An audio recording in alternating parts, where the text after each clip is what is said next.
آپ کے پاس اس کی نص کیا ہے؟ آپ کے پاس کیا دلیل ہے کہ وہ صحابی نبی کا وارث ہے؟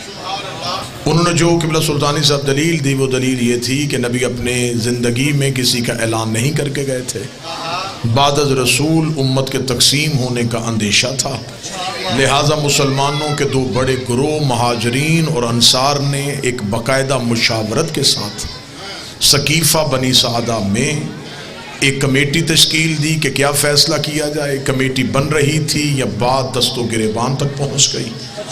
مہاجر چاہتے تھے خلیفہ ہم میں سے ہوگا، انصار چاہتے تھے خلیفہ ہم میں سے ہوگا۔ مہاجر چاہتے تھے قربانیاں ہماری زیادہ ہیں، ہم نے نبی کے ساتھ ہجرت کی، ہم نے وطن چھوڑے، ہم نے کاروبار چھوڑے۔ انصار یہ کہتے تھے تم نے وطن چھوڑا، ہم نے تمہیں گھر دیا، تم نے کاروبار چھوڑا، ہم نے تمہیں شراکت دی۔ مہاجرین چاہتے تھے خلیفہ ہم میں سے ہو، انصار چاہتے تھے خلیفہ ہم میں سے ہو۔ آخر ایک شخص اٹھا، اس نے دوسرے صحابی کا ہاتھ پکڑ کے بلند کر کے کہا کہ نبی کے بعد یہ معتبر بھی ہے، بزرگ بھی ہے، رشتہ داری بھی نبی سے ہے، میں بھی اس کی بیعت کرتا ہوں، تم بھی اس کی بیعت کرو۔ یوں مسلمانوں کا پہلا خلیفہ بن گیا۔ یہ بات ایسی نہیں ہے کہ میں نے شیعہ کتابوں سے پڑھی ہے، یہ ایسی قطعاً بات نہیں ہے کہ یہ بات میں نے صرف اپنی شیعہ کتب سے کر دی ہے، یہ وہ بات ہے جو اہل سنت کی ہر ایک کتاب سے ثابت ہے۔ اس کا مطلب پہلا خلیفہ بنا ہے ثقیفہ بنی سعدہ میں مسلمانوں کے اجماع میں اور ایک صحابی کے مشورے کے ساتھ۔ اب قبلہ چلے جاتے ہیں امامت والوں کے پاس، ان سے پوچھتے ہیں کہ آپ کے پاس علی کو نبی کے بعد خلیفہ بلا فصل ماننے کی دلیل کیا ہے؟ امامت والوں کا جواب بڑا خوبصورت تھا، انہوں نے کہا نبی کے جانے کے بعد نہیں، نبی کی زندگی تھی، آخری حج تھا، غدیر کا چوک تھا، 1.25 لاکھ حاجیوں کا مجمع تھا، پلانوں کا منبر تھا، 3.5 گھنٹے علی کی ولایت کے واجب ہونے پہ خطبہ دینے کے بعد نبی نے جتنا بلند کر سکتے تھے اتنا علی کو بلند کر کے مسلمانوں کے اس عظیم اجتماع میں اعلان کیا تھا، من کنت مولا فہذا علی مولا، جس کا میں مولا ہوں اس کا یہ علی مولا ہے۔ بات گھڑے میں منہ دے کے نہیں، بات پوری دنیا تک جا رہی ہے۔ ایک خلیفہ بنا ہے نبی کے جانے کے بعد، ایک بنا ہے نبی کی زندگی میں، ایک بنا ہے ثقیفہ میں، ایک بنا ہے غدیر میں، ایک بنا ہے خاموشی میں، ایک بنا ہے مجمع میں۔ ایک ہاتھ صحابی نے بلند کیا ہے، ایک ہاتھ نبی نے بلند کیا ہے۔ مسلمان مر جانا ہے، صرف اتنا بتا قرآن میں اطاعت صحابی کی واجب ہے یا نبی کی واجب؟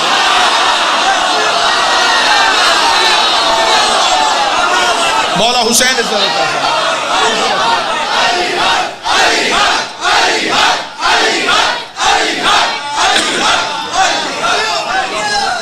اگر تو بسم اللہ صلی اگر تو قرآن میں اطاعت ہے صحابی کی واجب تو پھر صحابی کے بنائے خلیفہ کو مان لے۔ اگر قرآن میں اطاعت ہے نبی کی واجب تو پھر نبی کے مانے ہوئے کو بسم اللہ نبی کے بنائے ہوئے خلیفہ کو مان لے۔ ادھر سے خلافت چل پڑی، ادھر سے امامت چل پڑی، ادھر صحابی آ گیا، ادھر نبی کا بھائی آ گیا۔ ایک شخص نے مولا امیر المومنین سے آ کے کہا یا علی فلاں بندے نے آپ کی جگہ پہ قبضہ کر لیا ہے۔ علی مسکرا کے کہتے کیا اس کا ہاتھ عرش پہ پہنچ گیا؟ کیا جنت کی سرداری اس کے گھر آ گئی؟ کیا فرشتے اس کے دروازے پہ اترنے شروع ہو گئے؟ کیا چھین لیا اس نے علی سے؟ چند جاہلوں پہ حکومت کر کے علی پہ فخر؟ کیا چھین لیا اس نے علی سے؟ وارث علم بھی علی، وارث منبر رسول بھی علی، ادھر صحابی آ گیا، ادھر علی آ گیا۔ خلافتیں بدلتی رہی، ادھر نبی کا جانشین نہیں بدلا۔ یہ کسی دروازے پہ نہیں گیا، خلافت والے علی کے دروازے پہ آتے ہیں۔ 3 خلافتوں کا دور امیر المومنین نے گزار لیا۔ امیر المومنین کے اس گزرے ہوئے دور سے مسلمانوں نے جتنی ہو سکتی تھی اتنی ناانصافی کی۔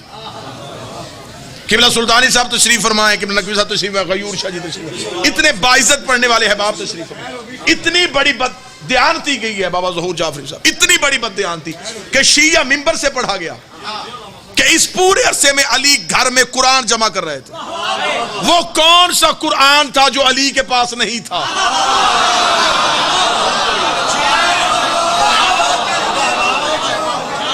کہاں سے لے کے آتے تھے؟ کیا امیر المومنین آیات اکٹھی کر رہے تھے؟ اس بے شک مولا امیر المومنین کے اس دور سے ہر دور کے مسلمانوں نے چشم پوشی کی، نظریں چرا لی ہیں علی کے اس دور کے ساتھ، جبکہ اتنا فصاحت اور بلاغت کا دور تھا، اتنا حکمت سے لبریز دور تھا کہ امیر المومنین نے گھر میں خاموش بیٹھ کے اپنی خاموشی سے ان کی بادشاہتوں کو للکارا۔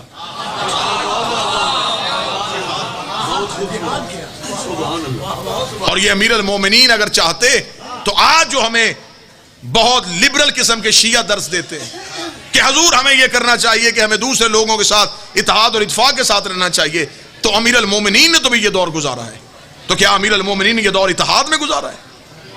تمہیں کس نے بتایا ہے کہ علی نے دور دوستی میں گزارا ہے؟ دوستیوں کا پتہ چلتا ہے جنازوں پہ۔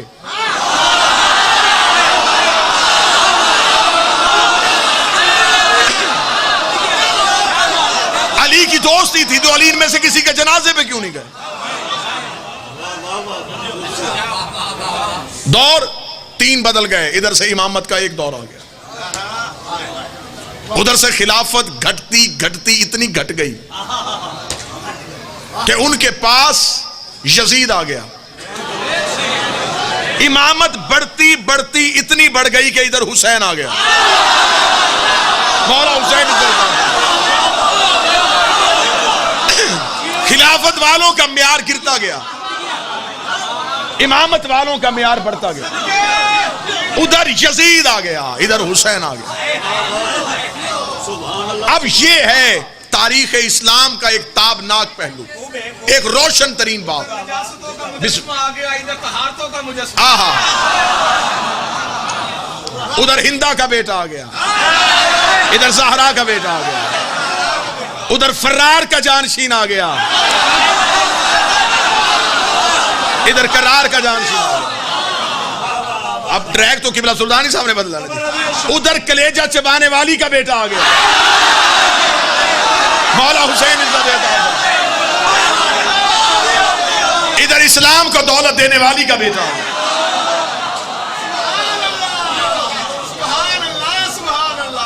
اب یہاں پہ کیا ہوا کہ اب خلافت والوں نے غلطی کیا کی کہ پہلے جو دور کے خلیفہ گزرے انہوں نے امامت کو چھیڑا نہیں، اس سے غلطی کیا ہوئی کہ اس نے امامت سے بیعت کا مطالبہ کیا۔ یہاں پہ آ کے پھر اب مسلمانوں کا وہ گروہ جہاں سے میں نے بات شروع کی تھی کہ ایک نے خلافت کو مانا اور ایک نے امامت کو مانا، امامت والوں نے ٹریک تبدیل نہیں کیا، ہم امامت پہ رہے۔ اب جب ادھر یزید آیا اب خلافت والے نکل کے امامت والوں کے پاس آ گئے، حسین ہمارا بھی ہے۔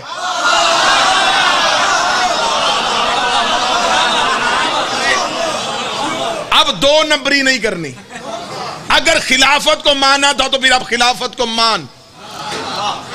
یہ کیا ہوا کہ اپنی مرضی کے خلیفہ، اگر تم نے خلافت کو مانا تو پھر اب یزید کی خلافت کو تسلیم کر۔ اب کہنا شروع کر دے نہیں جی ہم بھی تو یزید پہ لعنت کرتے ہیں، ہم بھی تو امام حسین کو مانتے ہیں، اور ہمارا مطالبہ یہ ہے کہ اکیلے یزید پہ لعنت نہیں ہوتی،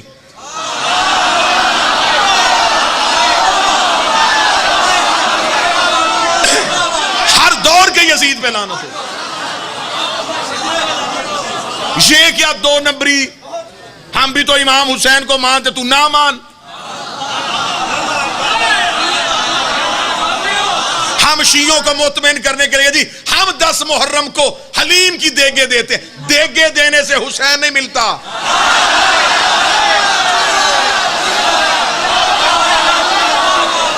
ہم پانی کی سبیلیں لگاتے ہیں، تو کیا کرتے ہو، احسان کرتے ہو ہم پہ، اور اوپر سے ہمارے سادہ شیعہ نہیں جی یہ بھی حسین سے پیار کرتے ہیں، دیگے دینے سے حسین ملے گا، پانی پلانے سے حسین ملے گا، ایسے تو حسین نہیں ملے گا، اور نہ ہم ایسے حسین دیں گے۔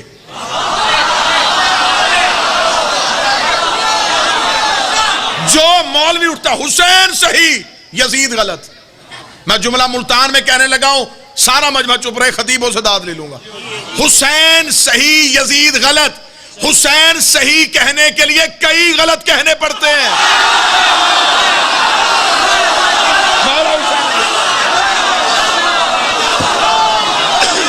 یہ تم سے کس نے کہہ دیا؟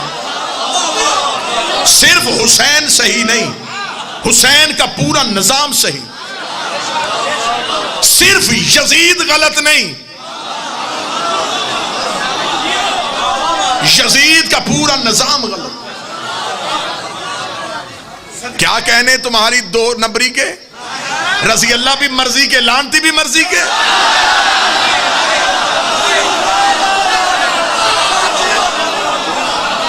ہم برے دانے چن کے نکالنے نہیں دیں گے، سارے نکالو۔ حسین کو مان اور سارے حسین مان۔ یزید پہ لعنت کرنی ہے تو پھر ہر یزید پہ لعنت کرنی۔ یہ تم سے کس نے کہہ دیا کہ صرف یزید غلط تھا؟ یزید میں یہ جرت کہاں سے آئی تھی؟ آخر اس نے امام حسین سے بیعت مانگی، یہ کیا تاریخ ہے؟ اسلام کا پہلا واقعہ تھا، اس کا مطلب اس سے پہلے بھی مانگی گئی تھی، تو اس کا مطلب ہے یزید سے بڑا یزید وہ تھا جس نے پہلے معصوم سے بیعت مانگی تھی۔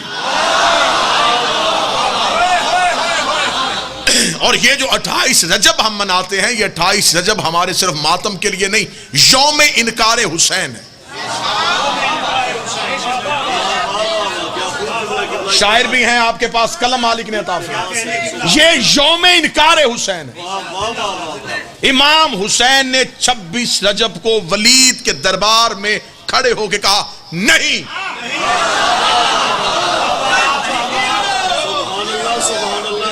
یہ نہیں حسین نے اس سے خریدی تھی،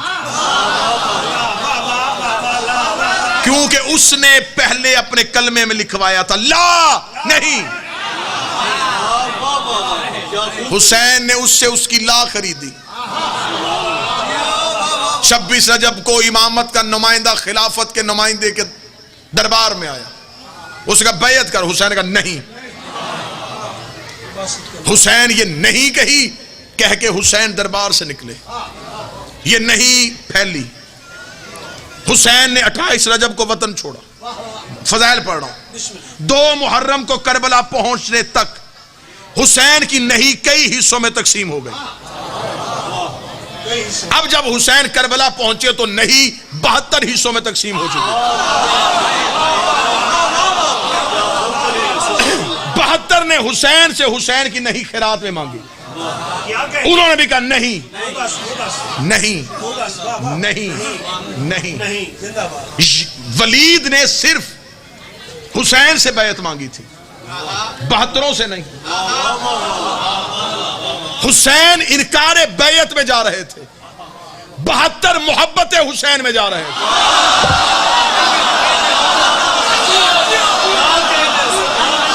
آپ نے یہ ہرگز نہیں سمجھنا کہ شاید 72 کا اور حسین کا موقف ایک تھا۔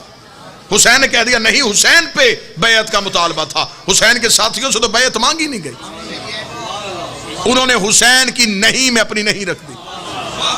نہیں، قبلہ سلطانی صاحب وہ نہیں اتنی پکی تھی، وہ اپنی نہیں پہ اتنے پکے ہوئے کہ شب عاشور حسین نے چراغ بجھا کے کہا جنت دوں تو چلے جاؤ گے، انہوں نے کہا نہیں۔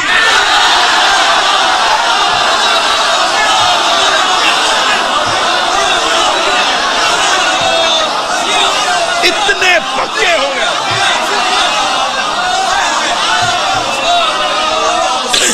اتنے پکے ہو گئے وہ اپنی نہیں پہ۔ حسین نے بسم اللہ، امام حسین نے آزمانے کے لیے کہا جنت دوں چلے جاؤ گے، نہیں۔ حسین کا زندگی بخشوں چلے جاؤ گے، حسین نے دیکھا اب نہیں پک چکی ہے، اب یہ نہیں ہاں میں نہیں بدلے گی۔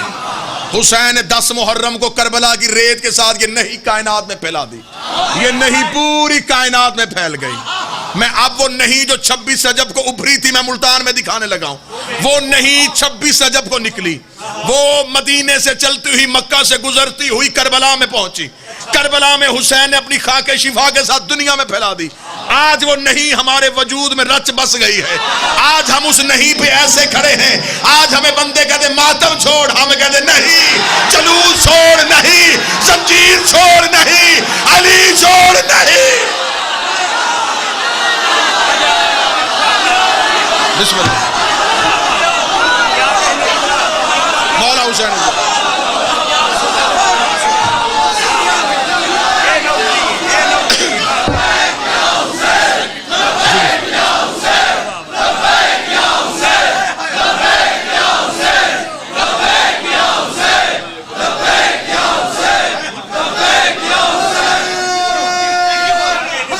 بسم اللہ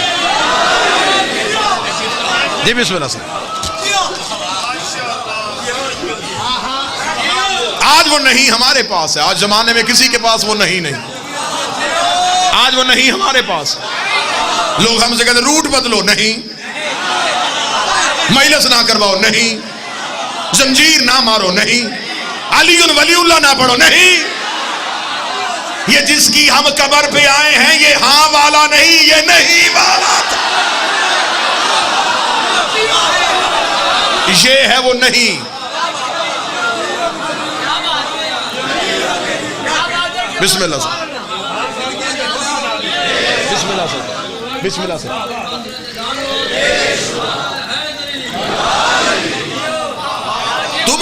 تم ہماری نہیں کو ہاں میں نہیں بدل سکے۔ تمہیں حسین نے کہا نہیں، تمہیں عباس نے کہا نہیں، عباس سے لے کے ناصر عباس تک